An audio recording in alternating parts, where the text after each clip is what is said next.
Is there? Already?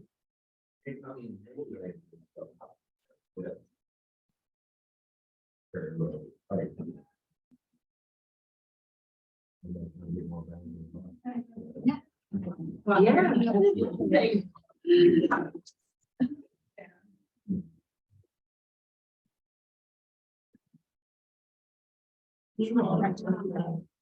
Okay, guys. So we're at 12:30 for the interest of everybody's time. We'll go ahead and get started. We've got a few people on Zoom. I love to see all the faces in the class. This is good stuff. So there's a couple things that we're going to talk about that normally I wouldn't go over in a class, but I just came back from a legislative update, a legal update, and I kind of want to share some things with you guys so that you know what's going on, and I want to help fuel Eric's RPAC endeavors.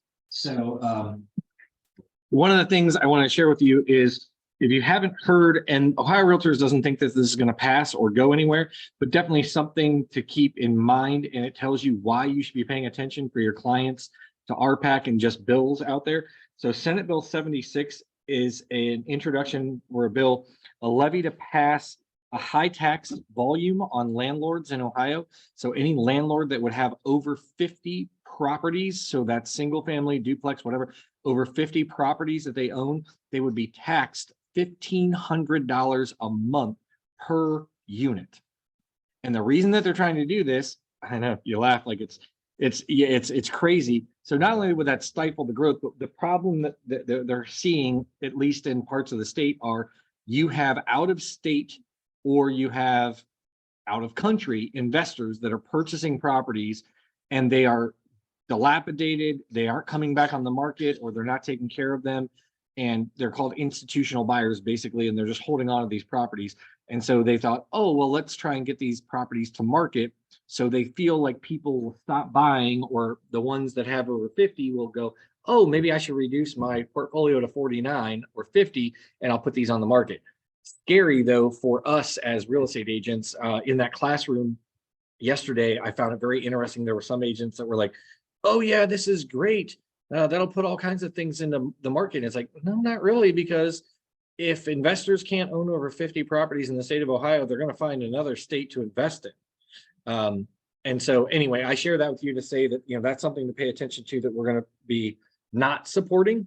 Another one would be Senate Bill 36, which is would grant tenants and other buyers the right to purchase a property at a sheriff's sale for the highest bid. So what I mean by that is, for those of you that haven't been in the industry back in the late 2000, before 10, 11, 12, whatever, you may not be aware that, foreclosures are a pretty normal part of the real estate process. And we usually have a decent amount of them in inventory, which is great to keep the market kind of steady instead of seeing the inflation that we have right now in prices.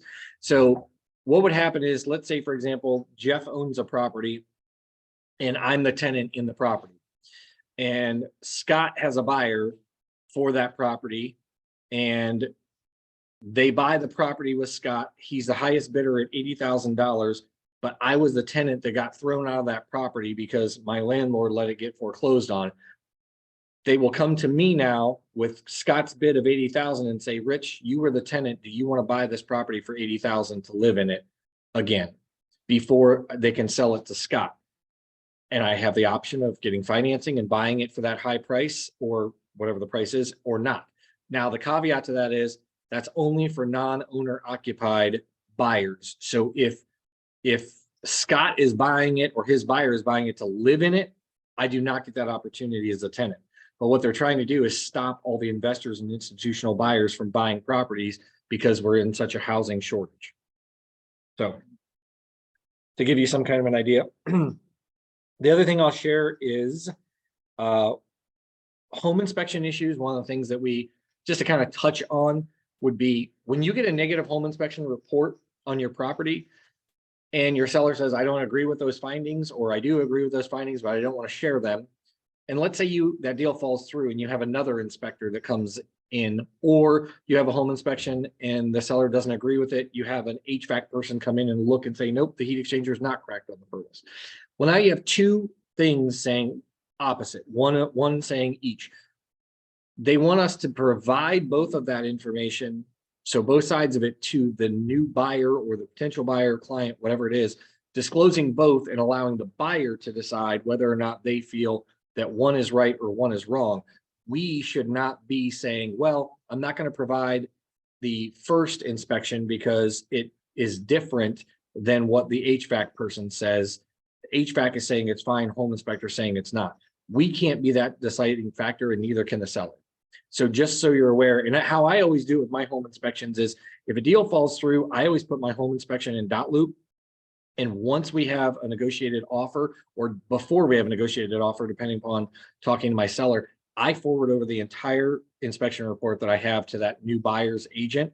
And they have to sign the last page of that saying they've read through. I've never had a seller fight me on that unless there's a reason because they don't want to disclose something. And in that case, that's when you have to decide you're probably going to need to walk away from the listing, because if you have a seller that's saying the well is bad, but I don't want to share that information, you're probably going to get sued too, because you have the duty to disclose. So I just say that to tell you that if you have inspection pages, pertinent pages to a home inspection report, and a deal falls through, no matter what the reason, whether it's financing, whatever it is, whatever you have should be disclosed to the next party. You do need your seller's permission to do that. You can't just do it on your own. So I would get that in writing that you have permission to share that information to your to the next buyer. But if the seller says you can't do that, you really need to question whether you need to walk away, because you can get yourself in trouble. You can only share what you have. Yep, that's exactly right. Yep. And I'm not advocating by any means that you, on all of your inspections, you send the entire listing report or the entire report to the listing agent. I'm not saying that at all, but a lot of agents will do that. They will just send you the entire report, and you don't want it, but they do it. The other thing is on our listing paperwork, and again, this wasn't going to be part of the class today, but just to kind of give you guys a heads up, since I learned this yesterday, it is a 4th-degree felony in the state of Ohio to record somebody without their consent. So I've said this before in the classes, to where if you have video or sound on a property, so your Ring doorbells, your cameras, all that fun stuff, when you have those in our listing agreement, it says you do or don't have it. We need to know whether you have those, whether you don't have them. And then I always recommend that you put in the broker remarks that, there is surveillance on the property. Well, that's all great, but that's still, just because you're putting somebody on notice does not mean they gave consent. And so what I mean by that is you put them on notice, but I still go in the house and I didn't actually give Cliff consent to record me, watch me, or listen to me. And unfortunately, if I felt like it, I could sue Cliff, and it's a 4th-degree felony. So you need to go over this stuff with your sellers to let them know that when I tell you, I'm not telling you have to turn off your audio and video recording devices, but in the state of Ohio, you cannot audioly record somebody without being a party to the transaction. So if Diane and I are having a conversation, I can record us without her knowledge. But if I want to record this room and I walk out and I have a recording device, that's illegal, because I wasn't consenting. I wasn't one of the parties in the conversation. So I see this would be okay. A way around it's kind of agreement where you have something that they have to sign for, since it is really a solid market, those people would sign. Well, our listing agreement covers, it says that they do or don't, and it gives them that, the information that they should be aware of for Ohio law. The thing is it's been recommended that as a brokerage or agents that we tell our sellers to turn off that. I'm not going to tell you to tell them to turn it off, because when something happens, we will end up getting sued because they didn't have any video or audio surveillance on, whatever getting stolen. And then they're going to point the finger at us. Well, you told me to turn it off. So I'm telling you, I'm not saying they have to turn it off, and I don't recommend that you do that. I'm just saying that anytime that you go to a property with a buyer, you should make them well aware that they are probably being recorded. But my bigger concern is, as a brokerage, I have had calls from sellers that will say, do you know what your agent said on my front porch to this buyer? Or do you know what they did in my house? No, I don't. And you probably should stop talking, because it's a 4th-degree felony if they wanted to sue you for that. Like, I'm not going to say that to somebody, but I'm just telling you that if your seller calls you, you need to be well aware of what the law is and explain to them in your listing agreement and your listing appointment, if they do it, it's on them. We are not advocating that they turn off the system, but we're also saying they shouldn't be recording. But on the other hand, what I'm saying, is, if I'm going to a lawyer, then payment for the buyer, to acknowledge that they made the order and that they're giving permission for that. Sure, you could. Yep. I don't know that that's going to stop you from maybe you getting sued or that particular buyer, but just be aware of it is what I'm saying. It's one of those things. They're not saying get a disclosure sign. Ohio Realtors hasn't come out with a disclosure. It's just very simply put that it's a 4-3 felony. And I say that to you as agents because if you're a seller, a felony has to be disclosed to the Division of Real Estate when you get your license, or if you end up having your license and you get a felony, you have to disclose that. So it's just something to be aware of. You do not want that trouble, right? So, all right. Any other questions about any of that? Okay, good stuff. So pay attention, Eric. There's more ammo for your RPAC. So, oh, there you go. What'd you say? Damn if you do, damn if you Oh, you don't. are. Yep, Jeez. no doubt. All right, so we're going to talk a little bit about advertising in Teams. I see a chat here, and I'm sorry. Hey, Rich, let's see. Do we risk something if we tell them to turn it off? Yeah, again, Lynette, I would say do not turn it off. I would not tell anybody to turn it off because we run the liability then if something happens that it's kind of like telling somebody don't lock your front door. You know what I mean? And then somebody walks in the front door and steals everything. Well, you told me not to do it and you're my agent. So anyway. All right, let's talk a little bit about this as team advertising, but really the advertising is good for anybody, right? So when we say advertising, what do we mean? It means any form of advertising or solicitation that you can think of for your real estate business. I will give you for instance, that we learned yesterday again. So there was an agent that called and said, I just want to put up a QR code. That's all I want to do on a billboard is put up a QR code. You have to take a picture of it. It's going to take you to my website. So Ohio Realtor attorney said, you know, that's an interesting concept. I mean, let me see what we can do. I don't know the answer of whether or not you would be following licensing law if you just had a QR code or not. So they called Kim Wells, who's division counsel at the Division of Real Estate. And she said, basically, let me smack you around a little bit for asking me this question, because really, is it advertising? What is the reason that they are putting a QR code? Are they trying to solicit business or get business for the real estate services? The answer is yes. That means they're advertising. So in any form of advertising, even something as simple as just putting a QR code that would take you to a website, you have to have your name and the brokerage name. So I will tell you, whether it's your business cards, whether it is a shirt that you're making for a team event or your own event as agents, no matter what it is, the advertising rules are very clear. A licensee's name must be in the advertising as well as the brokerage name. So I always ask the question, you know, when I do the what to know about real estate, what is our brokerage name? Right. I love that you all said Keller Williams, but you're wrong. Our brokerage name is Legacy Group Realty. That is the name of our brokerage in the division's eyes. It does not, the franchise is Keller Williams, just like Remax is a franchise. Howard Hanna is a brokerage name. Cutler is a brokerage name. Legacy Group Realty is a brokerage name. So when you're doing your advertising, it has nothing to do with the Keller Williams. The division would care less if you put Keller Williams in it, but our franchise agreement says you will. And so we have to. But basically, when you're advertising, your name must be less prominent than Legacy Group Realty. And that's part of the problem with having the name of Legacy Group Realty. It is 3 words long, and it really messes it up when you have the big KW and you put the Legacy Group Realty in real small letters next to it to fit on something, and then you have your name. So if you were called on the carpet as a division, they could care less about the big KW or Keller Williams. They don't care how big it is or where it is in prominence to your name. It's Legacy Group Realty. So right after I became the broker here in 2018, we actually had a meeting with the ALC. We were going to change our brokerage name to just Keller Williams Legacy. Okay, or something else to where we only had one word, right? So at our sister companies, we have Keller Williams Elevate, Keller Williams Living. We have one word. It's super easy to get your name in compliance because you have one word to deal with. Ours, 3 words. So I tell you all that. I don't think it's changing anytime soon, and it would cost a lot of money to get everybody to change, but Legacy Group Realty is actually the name of our brokerage. And so when you're doing the prominence rule, your name must be less or equal prominent to the brokerage name.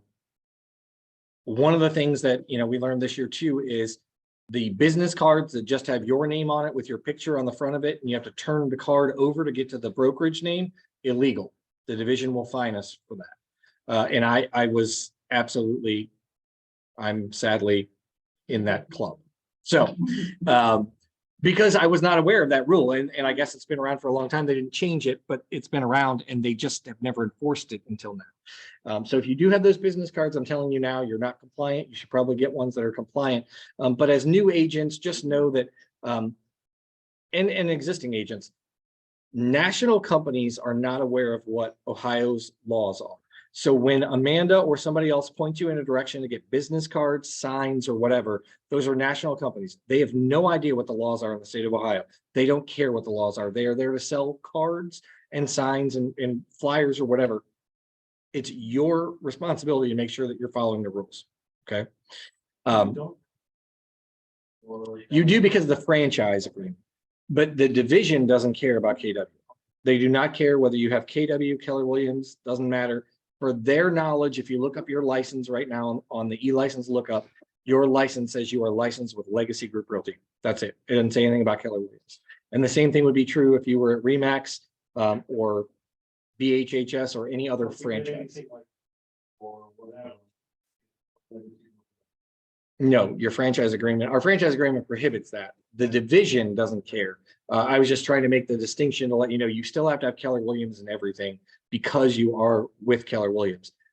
The division does not recognize Keller Williams. It is not a brokerage name, right? So like Shervinick Realty is Shervinick. It's not Keller Williams. Keller Williams Greater Cleveland Southwest, their brokerage name is Greater Cleveland Southwest, not Keller Williams. It's just a franchise name and the division doesn't recognize it.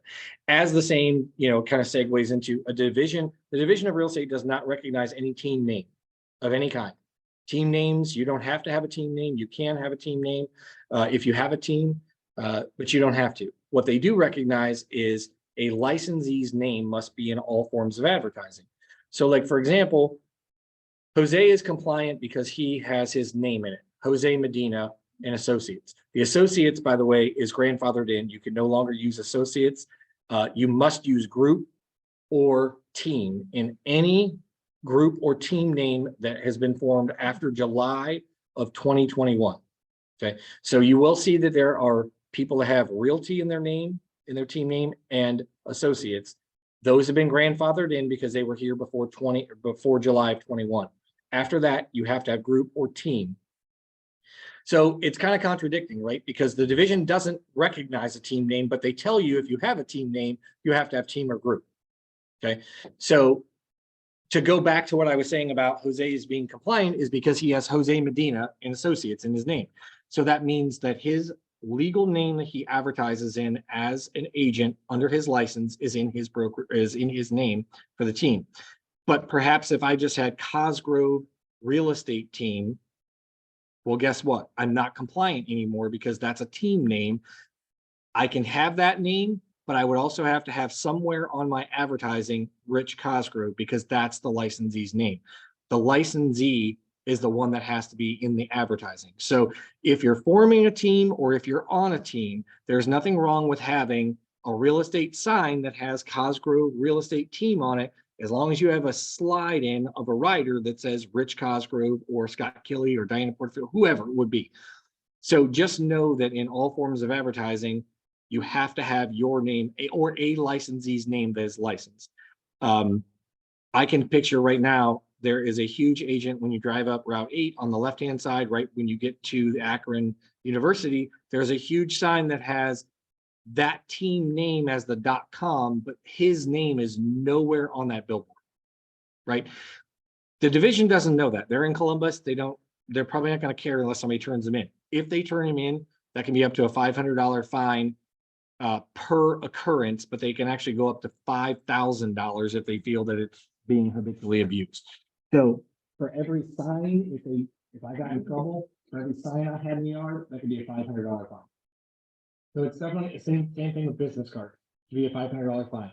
So when you're joining a team, if you're on a team or whatever, just make sure that you are being compliant, regardless of whether your team is. You may want to bring that up to them, or as an individual agent, make sure you're being compliant, right? Because you'll be the one that gets the fine, not us.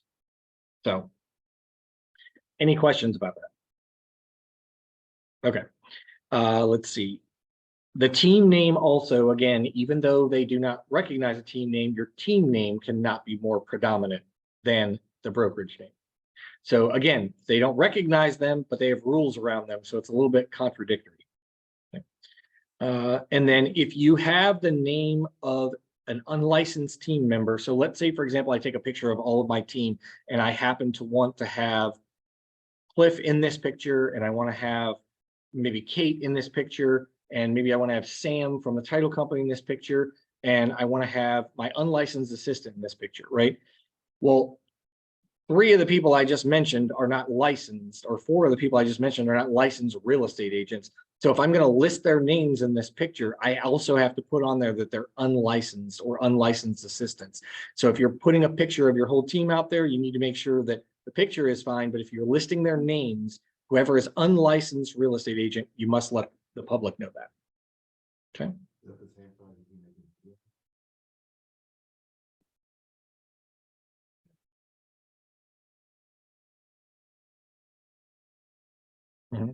Somewhere, somehow. And I don't know that you would need to say that, but you might have to put in a credit or a something. Somewhere you would have to disclose that they're unlicensed. Yep. Fun stuff, right? Okay. So let's see. We were talking about this. We're going to talk about addendum. So I was kind of baffled a few weeks ago. I had an agent come to me and they're like, hey, I would love it if we had a post-closing addendum that allowed a person to stay in a property that they no longer owned, that said what their deposit was, how much rent they would be paying, all those fun things. And I said, well, isn't that amazing? We've had one since 2021. Thanks for coming to the classes. So I say that to you because in .loop, when you are negotiating possession on a property, if the seller is staying in the property after closing, you really should be using our post-property addendum, which allows the seller, it's a contract between the buyer and seller to understand how much rent's going to be paid, if any rent's going to be paid, a deposit, who's responsible for the repairs to the property and things like that. So let me pull that up, and you may have seen this in some of the other classes, but I just want to make sure that we're bringing it up here for you. Let me go to my. So we have one for post-closing and we have one for pre-closing. Now, I will say this very loudly. You never, ever, ever want to give possession of a property to a buyer that has not closed on the home.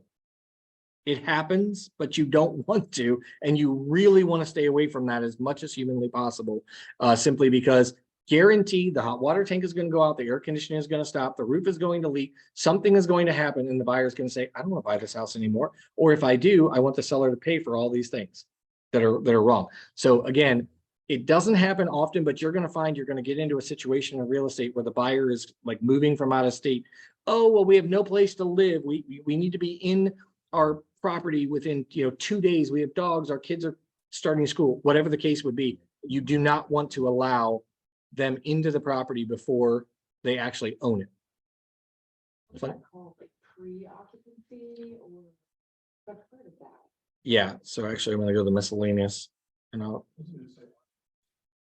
yeah, it's prior occupancy before closing. Buyers, I believe. I'm just waiting on the internet. In most cases, like the high side of things, if you got somebody that they want to make sure that borrower, they're basically just waiting to close, like they're fully approved and good to go, not like there's going to be kind of hiccups. But yeah, I've seen that. Yeah, they have outlets to do just because we're telling. Yeah.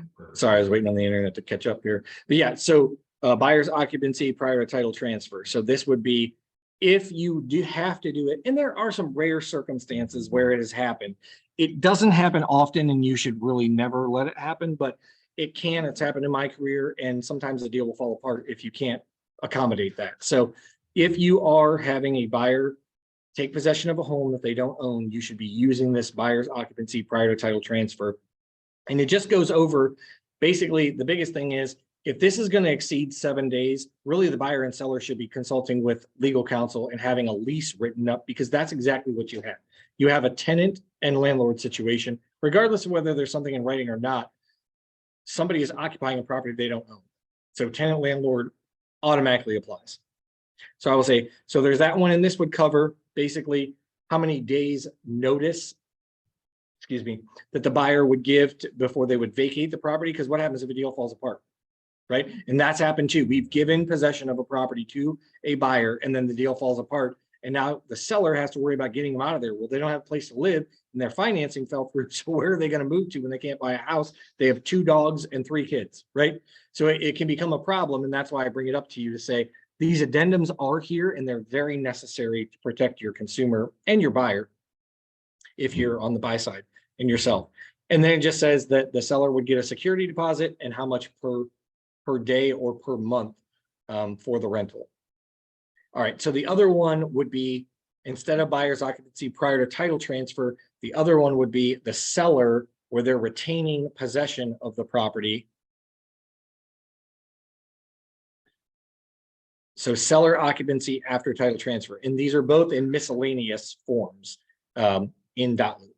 So this is where you would just identify what the property address is, and then you would identify that the seller is going to take possession of the property on what day and time, and that the seller shall pay rent if that's the case. Not often does a seller pay rent to stay in their own property after title transfer, but it does happen.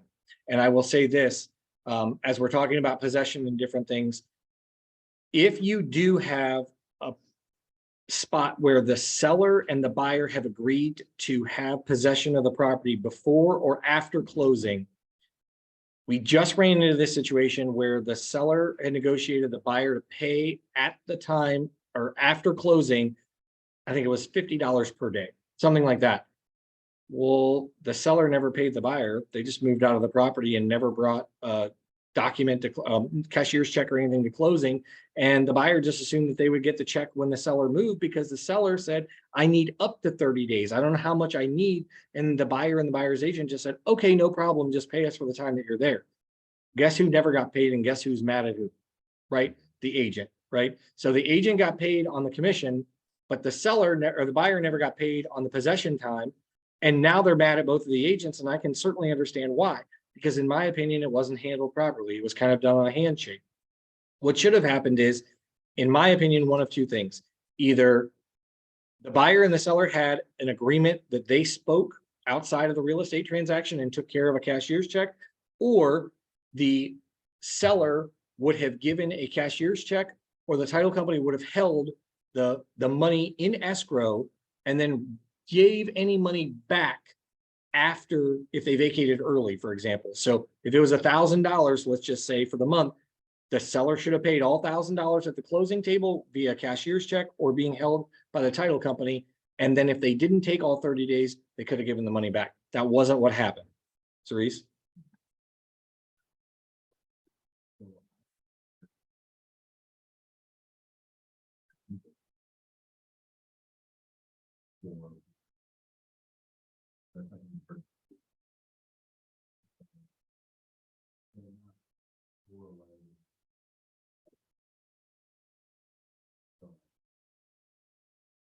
Get the money up front at the closing table. Yep. They're not going to hold it unless you tell them to. It depends on how it was written, but probably not. I mean, I wonder. Do an addendum that it does, stating that the title company paid this money from the seller's proceeds for the Yep. rent. Yeah, because the title company, a purchase agreement, they're just following instructions. The purchase agreement says escrow in it, and they're just following the instructions. They're doing what the two parties agreed to do. So if you have an addendum, it doesn't give the title company instructions unless, like Diana's saying, you actually have it written in there that the title company is instructed to hold that money. Yeah. Basically, you have to think about this for a second. Not everybody is as good as we want them to be, right? Not everybody's a good human. And unfortunately, as much as we love to think that they are, people don't want to pay if they don't have to. And if they can get out of it, they're going to. And so, just like in this case, we are being harassed as a real estate company because they're saying, well, wait a minute, your seller was in that property and your seller agreed on these documents that we offered to pay this. Yes, the seller did. We did not, but I also think it was handled incorrectly. There's not much we can do about it. It's closed. The sellers have moved, the buyers have moved in, and now if they want to sue, they're going to end up suing the seller. Will we probably be named in it? Absolutely, because everybody thinks that Keller Williams has big pockets. Unfortunately, we have nothing to do with it. It was an agreement between the buyer and the seller, had nothing to do with us, though we could have done better to protect the consumer by simply having it done either at the closing table or by the title company. All right, so a couple chats. Lynette, what the team name not being bigger is news to me. Oh, yes, the team name cannot be bigger. Would you get control of Lynette? Would you please? I got two hecklers here. I got Scott in the back and I got Lynette on left. No, I'm kidding. That's where you're caught. Uh-oh. Yeah. You hear that, Lynette? You're getting called out. I Scott said he's just speaking the truth. Right. Scott, your stuff is on the front lawn tonight and you have to find a new place to live. I hope you're talking about Scott. You're so mean to you because I'm, but go ahead. Yeah. Well, no, in a perfect world, we are the only place that I'm aware of, and I say this all the time because I honestly don't know of another part of the country that is foolish enough to let a seller stay in a house that they don't own anymore, or to let a buyer occupy a property that they don't own yet. Somehow we are this weird pocket in Stark County, and it filters a little bit outside of Stark County, but really when you go to Columbus, you go to Cleveland, they don't have this problem because they don't do it. So when you say, are we overstepping? Really what we've done is our attorney said, okay, we know it's happening. Should we be involved in it? No, but we know it's happening. So we're going to give you the tool to help you. But it also does say in here again, if it's going to be longer than 7 days, consult legal counsel. Like we're leading the horse to water, but we can't make them drink, essentially. Scott? Still assert that it was for years. It was automatic. You had 30 days to stay in the house after you closed. Used to be the same thing here. Yep, 30 days is what you had, rent-free. Yep. Destroy the house. But what we've learned, and that's the other thing too, is, you know, if you give possession of a property to a seller after closing, doing a walkthrough after it's closed really doesn't get you anywhere, simply because they don't own the property anymore. You have closed the real estate transaction, which means we have no teeth, and you have a buyer that can't say, oh, I'm just not going to close on it. That's the only leverage you had. It's gone. And so you taking the time to do a walkthrough with somebody 3 days prior to somebody moving out after you've already closed on the property is really a waste of your time, because you're not going to get anywhere.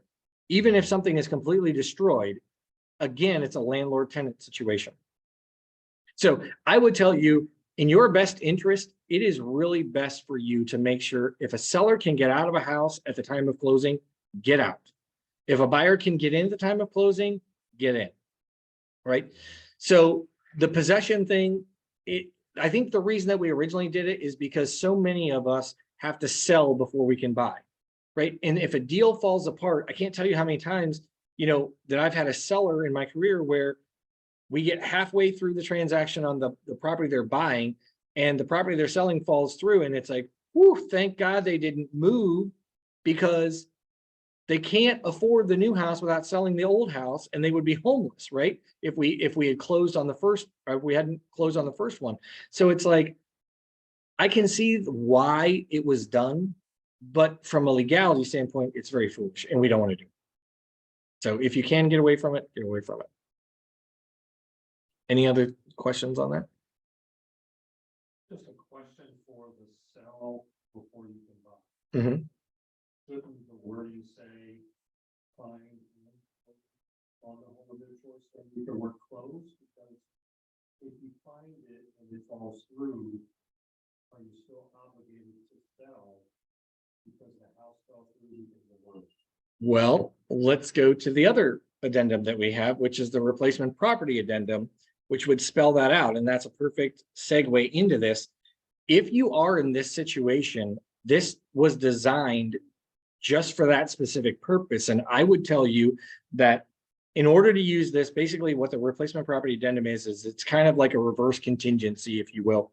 So instead of making a contingency on a house that you're buying, contingent on you selling your house, it's contingent upon you finding the house that you want and either identifying that house and writing an offer on it or closing on it before you have to sell your house. So I can tell you that, and Scott, I think, you've been a part of this too. We've been a part of this class to have this situation where a seller doesn't realize that they are going to be homeless. And we are not in the job of making people homeless. We are in the job of getting them a home. And so what would happen is if people don't fully understand, and it has happened where they just don't understand, they can't close on their current house and move out that day when they haven't identified a new house where they're going and a move-in date. And you will see in your career that this will happen with agents where an agent does not line up the dates. So let's say, for example, you negotiate something on, your buyer, which is also your seller, but you go out, you find your buyer a house, you negotiate a close date, and they need 30 days to get out of the house. Well, you are so excited that you come back, you list your seller's house for sale, you negotiate a sale, and it's going to close right before the new house is, but there's no possession time. What have you just done? You have made your seller homeless because they don't have any possession time to get into their next house. It happens, and you will at some point be on the receiving end of that, whether you do it by accident or intentionally. Hopefully it never happens, but it can happen when another agent does it, especially when you're talking about relocation or different things like that. It will happen in your career. And then you have to scramble and try and find a hotel that'll do something with, 3 kids, 4 cats, whatever. So it can be fun, but this addendum is here to identify. So those sellers that say, I would love to move and I would love to find a ranch style condo under $100,000 in Stark County. Well, the chances of that happening are probably slim to none, but hey, let's go ahead and list your house for sale. Let's see if we can get you under contract. And when we get an offer, we're going to bring this document into play as well. That basically says, or not basically, it says that you are accepting the offer of this buyer contingent upon either you executing a purchase contract for your replacement property, which has been signed and accepted. So now you've removed the fact that you are contingent upon finding a property. Well, what happens if that property falls apart, to Scott's point? Do you still want to sell? So I would tell you that normally I would not check box 1 ever unless my seller cannot perform on buying the new house before they close on the current house. That'd be the only way that I would check that. Or if they had another place to go in the event that their purchase falls through on their new house.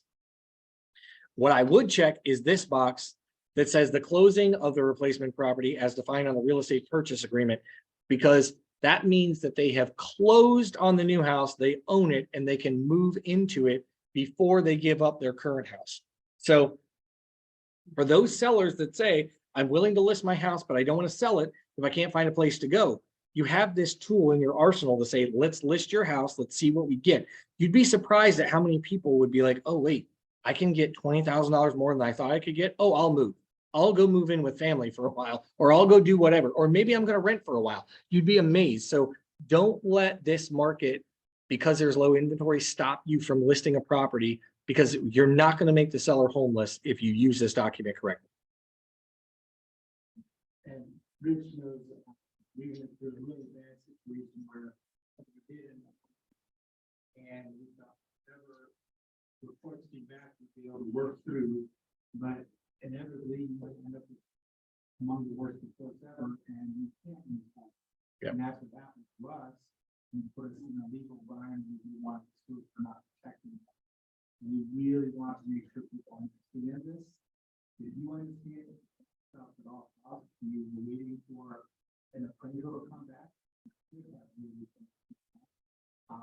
done, and how long is it? 3 weeks, and then the worst that they say we want to have seen, and then settle, or willing to sell because they ask for code enforcement to go through their home. So that's it. Now, even when you do, you might find stuff. And thank you for sharing. As you know, I never share I may share stories, but I would never name a person that went through it. But I know you've been in this class, and that's why I said Scott's been in this class to hear this story before. He was the one that it affected directly. So thank you for sharing that. But yeah, I think the biggest problem is we do everything electronically these days. We don't sit down with somebody and go over it. And honestly, as convenient as it is, it's a detriment to you and the consumer. I had an agent call me the other day and said, the seller said they wanted to take their new refrigerator with them, but then they said they would replace it with the one in the garage. And then I told them that they should do that before we started showings. They didn't do it. We dropped it. The buyer saw the refrigerator that's in the house. And by the way, the purchase agreement is a Remax purchase agreement that says kitchen refrigerator, just like ours says kitchen refrigerator. So the buyer is like, nope, I want that refrigerator. And the seller said, well, I just bought it. I was taking it with me to my new house. Somebody, what are we going to do? Unfortunately, that agent is going to be buying a refrigerator. And I can tell you in my career, I bought plenty of refrigerators and washers and dryers, whether it was intentionally my fault, unintentionally my fault, or had nothing to do with me. Like it just happens, unfortunately. You'll pay for inspections, you'll pay for all kinds of things to keep a deal together and also make your client happy. And sometimes when it's the right thing to do, you'll do it. So I say that, like in their particular situation, we were able to come to an agreement where they weren't homeless, they were happy, everything was good, but it could have got real ugly. So make sure when you are going out to dinner with your family on a Sunday afternoon after your open house and you're rushing to get that offer in because there's a deadline, that you're not missing something, because when you do, it will cost you. Okay. All right. So that's a replacement property addendum. Again, it is available to you. I would definitely use it. Lynette, what boxes are you referring to? Can you share your screen? Yes, I'm sorry, Lynette. I thought I was sharing my screen, but evidently I am not. So let's go back. Well, I am sharing my screen. Maybe I'm not sharing the right one. There we go. Lynette, can you see that now? See, she keeps me on my toes. Okay, thank you. All right, so the boxes that I was talking about are these two boxes here. So I typically would not be checking this box because it just means that you've identified another property, you've written an offer on it, and it's got accepted, but I haven't gone through appraisal, I haven't gone through inspection, so anything could fall through, and now I've just released the contingency on my seller's home. So I would typically be checking this box here where it says the closing of the replacement property. And again, that only works in the event that your seller is able to close on a new property before their current one. If they can't, then you're going to have to check box 1 because you don't have a choice. There's just no way to close on the new home. So you could write it in the purchase agreement differently, but I would be very, very careful on practicing law, because if you don't write it up properly, you're going to hurt yourself. So you wouldn't use that until. No. So I would use it. So because this is from Stark Trumbull Area Realtor, so it is available to any brokerage that has it in their arsenal. What I would do is, if I were on the listing side, I would put in the MLS broker remarks that, sale is going to be contingent upon the seller finding a home of their choice, right? And when I got an offer, I would introduce this document and send it back as part of the counter offer. Even if I was accepting all the terms in the offer, I would still say, this has to be signed in order for us to move forward because it's protecting my seller. Right. But should it say? If that's what it depends on which box. Yes, it depends on which box you're using. Yep. Could you put it in supplements so that it would Absolutely. Yep. It'd be great to put it in supplements so that way in the broker remarks, people were aware of it and they sent it with the offer. Yep. Yeah, I think that's a great idea. Okay. All right. I want to finish up with possession as far as that goes. One of the last class that I had about a month ago, something that came up that I've never ever had come up in my entire life, and this was at one of our sister brokerages, so I shared it. When I say the word possession, what does anyone think of? And just talk about it. When I say I'm giving you possession of a house and there's a date on it, or when I close on the house, what does that mean to you? What do I get if possession? Let's do this. If possession is 15 days from the date of closing, do you get anything the day of closing? In your mind, as an agent, does your consumer get anything to a property? So we're not talking garage door openers, keys, they get nothing. Is that what we understand?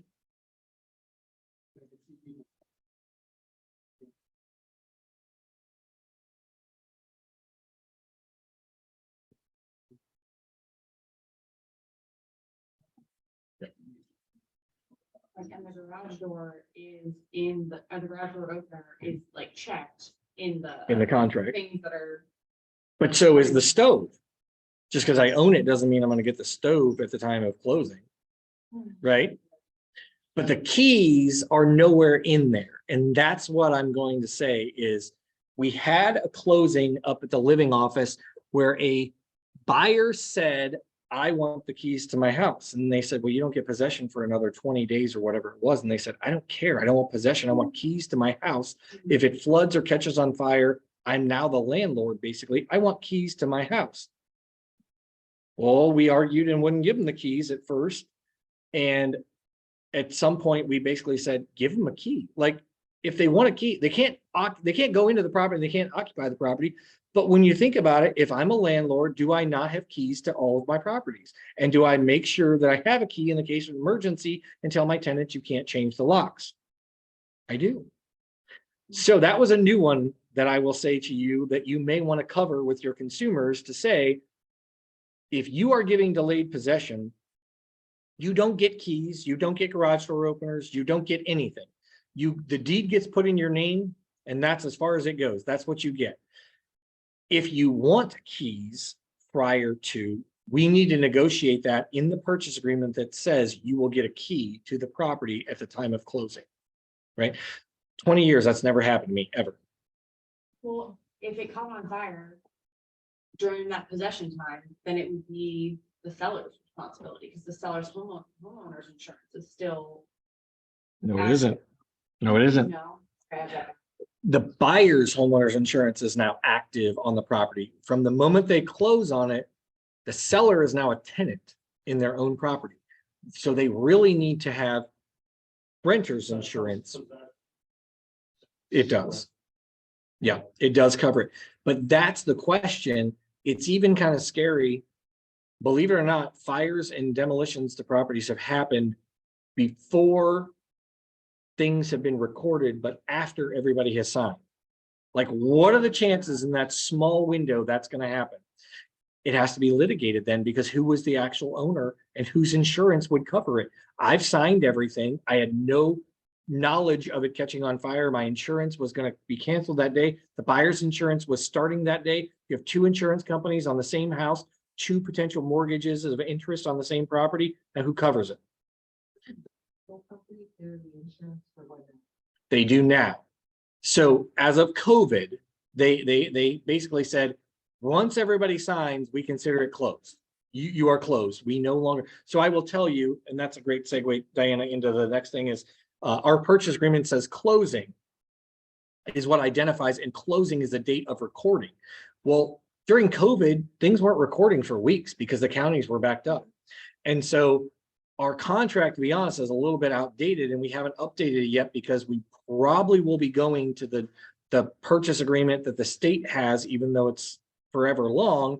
It is a great purchase agreement. And there were 4 attorneys that worked on that along with agents from every part of the state.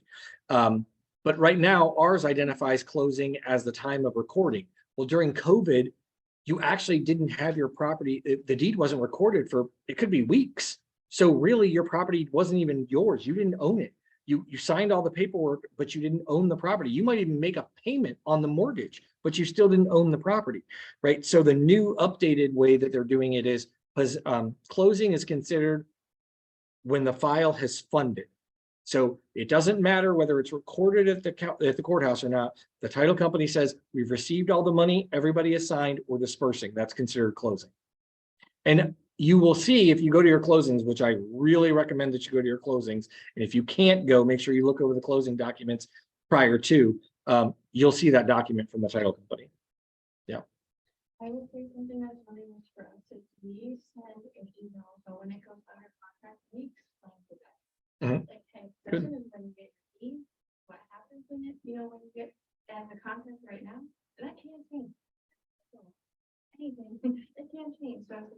really helps us, but like putting it up front as soon as it goes under contract, so they know that. So most things, we're doing a panel at Elevate later this month, and I can tell you, one of the things and the tips that I'm going to share is most things can be communicated very clearly and very well understood if you just communicate with somebody. And the problem is people choose not to communicate. It's just, if you prep your buyer or your seller for like what you're saying, you're sending an email that says, this is what possession looks like. This is when you get your keys. It's subject to change. Don't be scheduling the U-Haul today. Things like that. You're usually going to be just fine. What happens is when people don't communicate that information, they don't take the time to work with their consumer. I'll give you a for instance that we had that was terrible. We actually had people moving up here from out of state. They rented a U-Haul. We changed it on our contract, and that's why you'll see the time is very clear on our contract of when you get possession. It wasn't before. It was basically at 4 o'clock if possession wasn't the date of closing. But at the date of closing, we didn't have a time, right? Because we know that time can be different. It might be 4 o'clock in the afternoon before it files, and you're not going to give the keys until it filed because closing constituted the filing of the deed. Well, we had people, they were moving up here. They had 2 dogs, no kids, but they had a couple dogs. They were in a U-Haul and they were coming up from Texas. They had already rented the U-Haul. They already closed on their house. They were driving up and they thought they were getting possession of a house. By the time they would get here in 2 days, they were going to show up at like 8 o'clock in the morning. They had already left Texas. Well, there was no time on the contract of when they got possession. They just knew they got possession on that day. We called the seller and the seller said, well, I'm not going to be out until 4 or 5 in the afternoon. They can't have keys for possession until then. The buyer's like, but I'm coming in at 8 o'clock. What am I supposed to do with my dogs and all this stuff? That was a problem. So I will just tell you, no matter how long or how short you've been doing real estate, you're going to end up with issues, and we learn something new on each thing. So possession, be very clear with your consumers on what possession is, whether it's keys, whether it's the time, how many days after closing, because if you're using our purchase agreement, which you should be for your buyers, because it says in there the date of the recording is the closing. If you don't actually record, if we sign today at 3 o'clock and the seller doesn't sign until 6 o'clock tonight, it's not recording today, it's recording tomorrow. And if tomorrow's a holiday, it's not recording until Monday or whatever the day is. So be very cautious when you're doing that, counting the number of days for your buyer to get possession, because you can mess that up. And I can tell you, it's happened a lot. A buyer thinks they're getting possession of a house 1 day before they are, because they count the day of closing, of signing their documents as closing and not the recording of the deed. Okay, so a little bit. Instead of doing like 7 days after closing, would you recommend putting a date in there? You know, closing June 10th, then you get possession June 17th at 4 p.m. If you want to, our purchase agreement isn't designed like that, but you can certainly cross it out. Let's go to the purchase agreement here, so I can pull it up. Our residential purchase agreement. Why am I missing it? You might be using. Oh, I am. Okay. Some of it depends on whose side we're representing. So if they need 7 days regardless of when it closes, but then if you have a buyer, might be interested in the date or the, but I think that there really depends on the purpose of the. So the closing date is defined, but the possession date is a whole nother story. I mean, that's a date. You actually have a date that you put in there for the closing. This is the large print, by the way. So again, on line 58, it would just say on the blank day. So if you wanted to cross that out and say May 9th instead of 7 days or whatever, you could do that. It would make it much clearer for sure. But you also want to specify a time, and that's why ours says they will deliver it on or before 4 p.m. on the date of closing or the 7th day or whatever it is. It's 4 p.m. So if you're going to change the date, the 4 p.m. needs to stay, or you change the time, because you'll get yourself into trouble. Yep. Anything else on possession? Okay. I'll just say. Yes.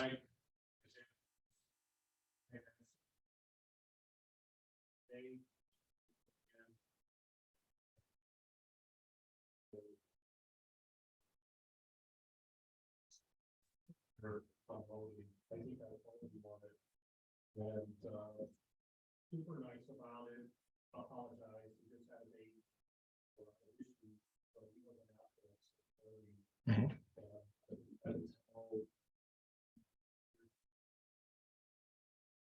They weren't planning on doing anything again, giving those keys.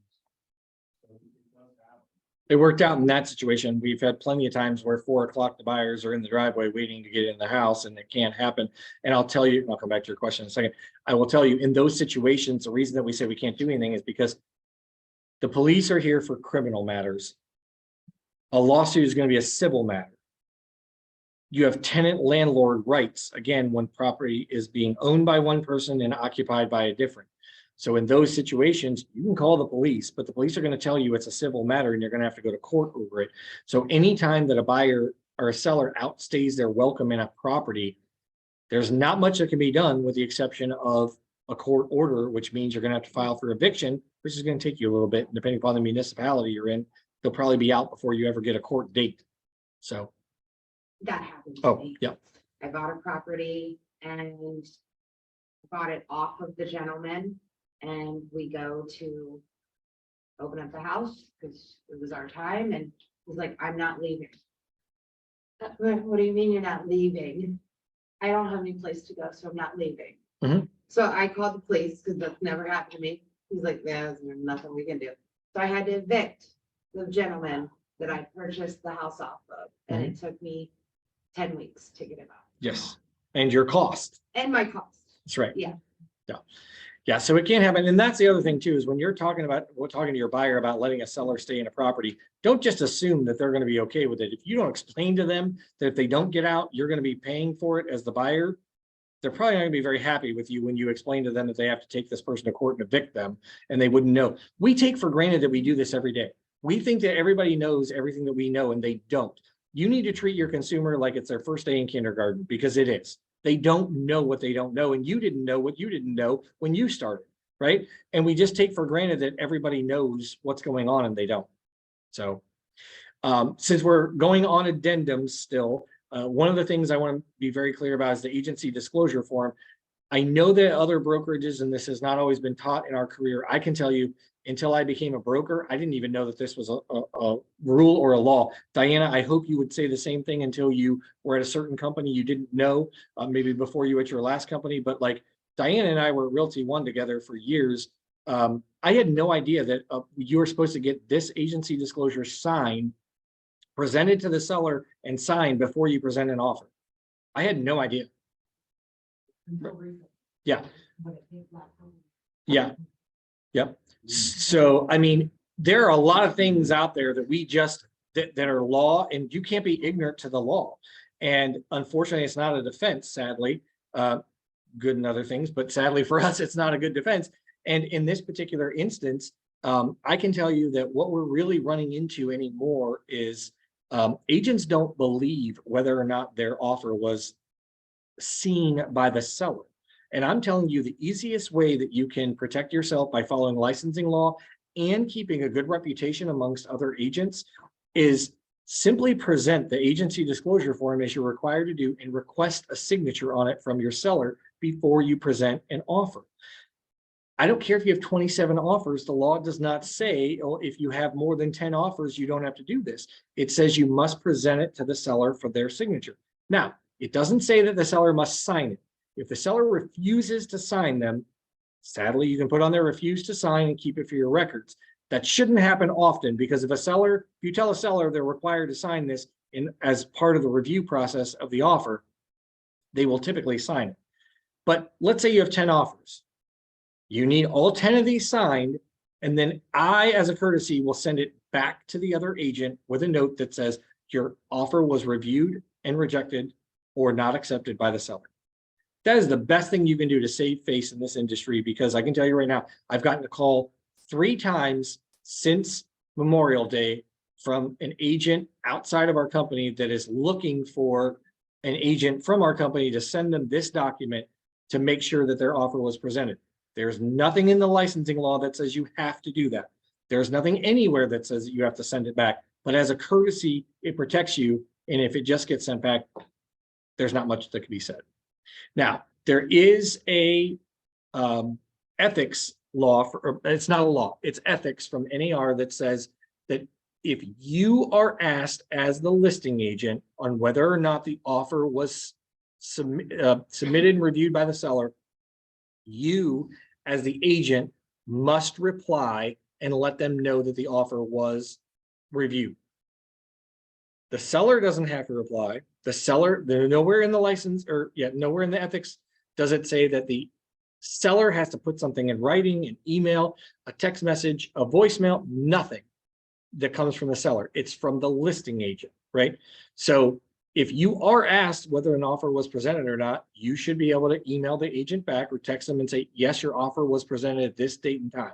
You don't have to put a date and time. You just have to say that it was, because it's your duty as an agent. You must present all offers, regardless of whether or not you are under contract. I don't care if you're walking to the closing table at Stonegate from this office, and in that meantime, you get an offer on the property, you still have to present it, right? You have to present all offers. The only time you don't have to present an offer is if the seller instructs you in writing and says, I will not look at any offers below the list price. Do not send them to me.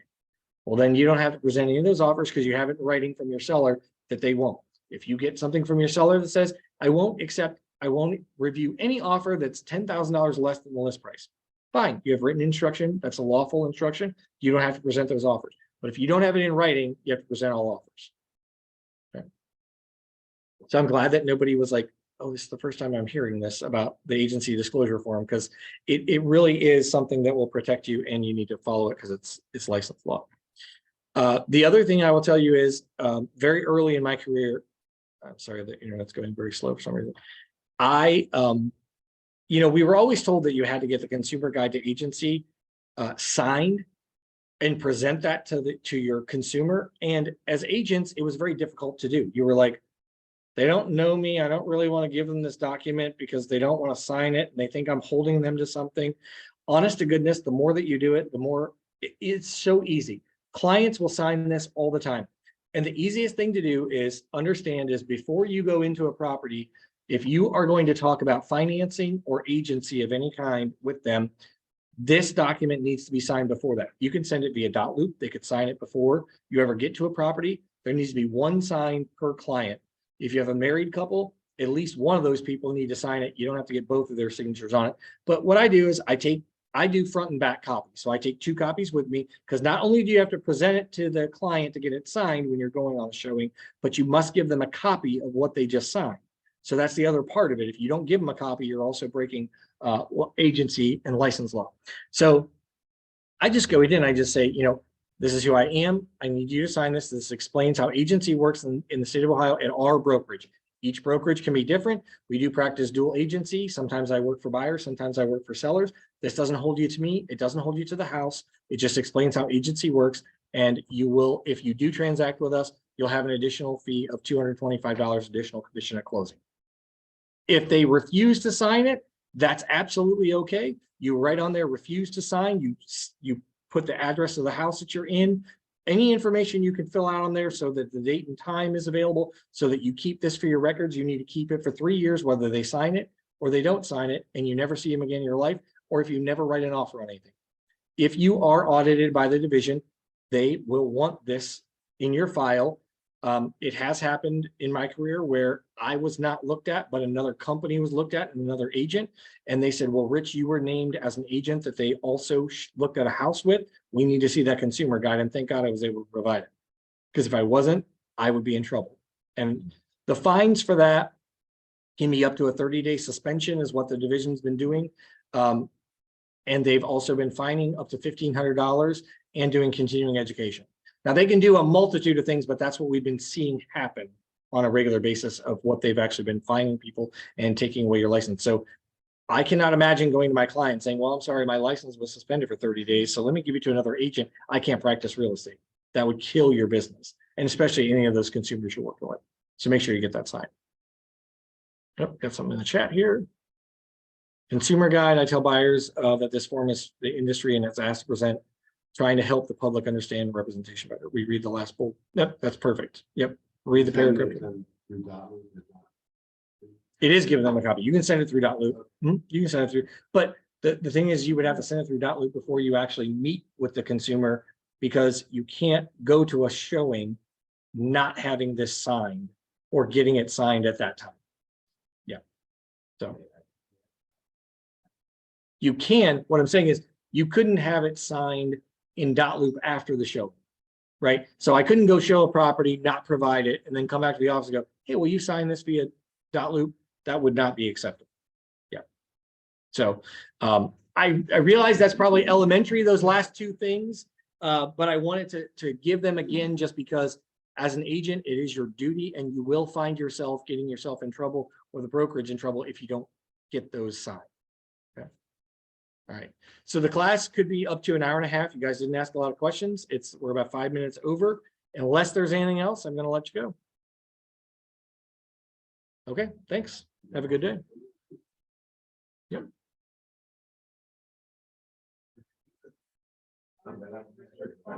Here. Yeah, I would love it.